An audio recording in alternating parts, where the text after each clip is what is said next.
Now, let's get right down to it. I'm going to be doing a lot of detailed work, and there's a couple of different ways. I'll explain some of the easier ways to do it, but I'll show you some of the techniques with painting. So we'll get right down to it and jump right in. Normally speaking, the insignias on the armors are normally one color, easily dry brushed. We're going to do something a little bit more fantastic with these. So what I'm going to do is I'm going to try to give them a secondary color. I'm going to paint every other feather. Now, the easiest way would just be to use a gel pen. In this case, I'm going to take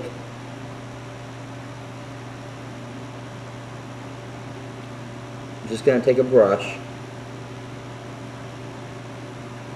and go through on every other feather and paint it. Now, any areas where I made a mistake, I can always just go back and retouch up.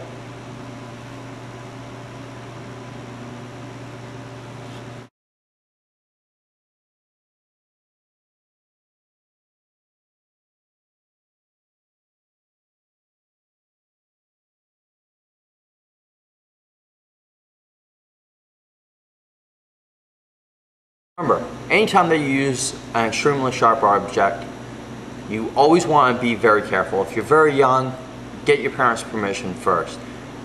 I have young kids at my house. I definitely would not want them to try to paint with a razor blade. Even though I do, I feel that I'm old enough, I've done it for years, and I've practiced with it. But there's always safety precautions that are involved. Always have somebody nearby, make sure that you know what you're doing. Make sure that you're old enough. If you have to question whether or not you're old enough, you're too young. Don't do it. Now we're finished with the pieces. Now remember, there's always more than one way to do something. In this case, I used a detailed brush. Now, you could have always used the gel pens. They will work just as well, or almost as well. Would have been a lot easier for a novice to use, and still have gotten a lot of details involved with it. Now there's a third way to do it. It's a little bit more complicated, and I really was thinking about not telling people just because of the fact that it's using a razor blade. Now basically what I do with a razor blade is I'll dip it into the pot and I'll wipe off just one side, and by just touching the area, it'll leave a very thin line. Now, this works good, and when I first started doing fine details like this, I used it a lot.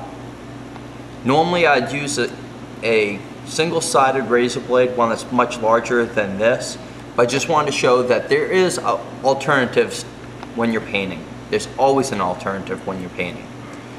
So the more tricks that you know, the better off you're going to be.